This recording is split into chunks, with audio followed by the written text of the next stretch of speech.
All right, let's dive into the Peterloo Massacre, that event in 1819. We've got a lot of sources here. Articles, historical accounts, we'll even look at how it's remembered today. We're going to trace how a seemingly isolated event can send shockwaves through time, shaping societies in ways you might not expect. Yeah, it's amazing, isn't it, how those ripples from the past can still be felt today. Absolutely. So picture Manchester, 1819. The Industrial Revolution is going strong, but the political system, well, it's not exactly keeping up. No, Manchester was a rapidly growing city with very little say in Parliament. It was the opposite of the rotten boroughs, areas with barely anyone but still wielding the same political power. Wow. Yeah, it's like if a tiny village had the same vote as a huge city. That's unfair, right? Yeah. It really makes you understand why people were frustrated. And it wasn't just about political representation. These were real people with real problems. Like, the Corn Laws had made food really expensive, which was really hard on working class families. So the protest at Peterloo wasn't just random. These people had demands, voting rights and affordable food. Pretty basic stuff. And they weren't looking for violence. One of the banners from the protest reads, "Liberty and Fraternity." It shows what they hoped for. A peaceful, fairer society. But as we know, things didn't go as planned. The government, worried after the French Revolution, wanted to stop any unrest. They tried to prevent the meeting, and when that failed, they sent in the cavalry. And the same cavalry unit that were heroes at Waterloo just a few years before. Imagine seeing these war heroes charging into a crowd of unarmed civilians. It was shocking, really left a mark on those who saw it. There was an airman, John Lees, who fought at Waterloo and was injured at Peterloo. He said it was more dangerous in Manchester because at Waterloo it was man-to-man, but at Manchester it was downright murder. Wow, that quote really shows how brutal it was. So we have this horrific massacre, but the question is, how is it remembered? This is all about how we make sense of history. Absolutely. We remember the past in many ways. Monuments, museums, memorials. But with Peterloo, those commemorations went beyond the official. People made everyday objects, plates, jugs, even handkerchiefs with Peterloo imagery. It's like they were refusing to let the memory fade. They were keeping the story alive in their homes. Precisely. And then there's the Guardian newspaper, founded because of Peterloo. The founders wanted to expose the truth and hold those in power accountable. A newspaper founded in 1821 as a result of Peterloo is still a major newspaper today. It shows how the past can shape the institutions that inform us today. And then there's the modern memorial with the names and hometowns of the victims. It makes the human cost of the massacre tangible. Right, it's not just numbers. It's about individual lives lost. And it makes us think about the real consequences of political decisions. But it's not just about remembering, it's what we learn from this event. What was its lasting legacy? Remembering isn't just about the past, it's about shaping the future. And that's what's so interesting about Peterloo's legacy. The people in power might have hoped to silence dissent, but the massacre did the opposite. So it's about the long-term consequences. Exactly. Peterloo became this symbol of injustice, pushing the movement for reform. It showed how brutal the system was and made people demand change. It made the fight for voting rights more urgent. But the impact went beyond calls for reform, right? It got people to take action. Absolutely. People like Joseph Parks and Daniel O'Connell, who were affected by Peterloo, became important in the push for reform. And of course, it led to the Great Reform Act of 1832.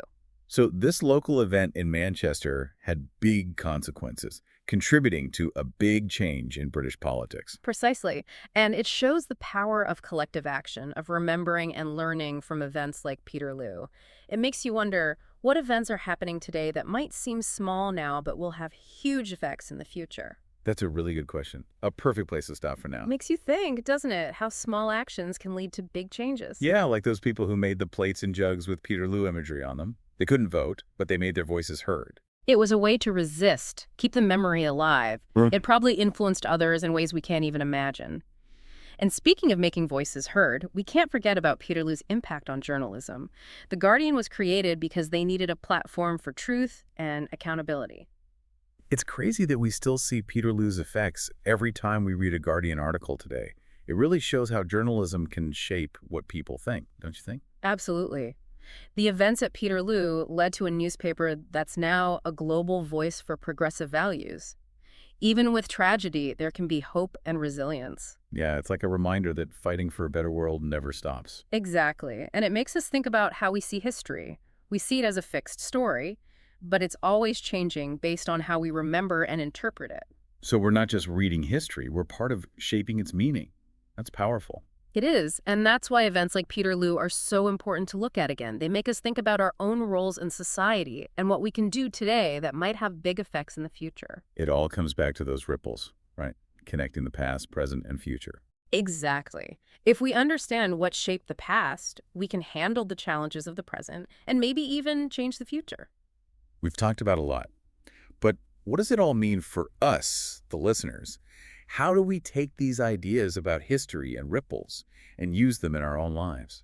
Well, one thing is to think about the stories we tell ourselves about the past. Are we getting the whole story? Are we seeing things from different sides? Are we questioning what we believe? So it's about being critical, not just accepting things without thinking. Exactly. And it's about knowing that we all have a part in making the future. Even small actions can help make positive changes. Like those people who made the Peterloo plates and jugs. It wasn't a big political statement, but it kept the conversation going and made sure people didn't forget. And those actions probably had a ripple effect, influencing others in ways we don't know. It's about finding chances to speak up, stand up for what we believe in, and make our voices heard. So Peterloo shows us how change happens. It wasn't one event, but many things together. Hmm? What people did? Activism and storytelling. Right. Exactly. And it reminds us that even with big obstacles, progress can happen. It gives us hope, but also tells us to do something. We can't just watch history happen. We have to help shape the world we want to live in. Well said. And maybe the biggest takeaway is that fighting for justice and equality never ends. Every generation has to keep pushing it forward. As we think about Peterloo, it's worth asking, what are the injustices we see today? And what are the small things we can do to fix them? Yeah, those are good questions to think about, because our actions today can have big and lasting consequences, just like the ripples from 1819. It's kind of scary when you think about it. Like every choice we make could start a chain reaction. It can be, but it's also pretty amazing. It means we have power, we have a voice. We're not just watching history happen, we can change it. That's why it's so important to learn from things like Peterloo. It's not just about the past, it's about using it to understand our present and make a better future. Right. Peterloo is a warning and a source of hope. It reminds us about the dangers of too much power and how important it is to fight for what's right.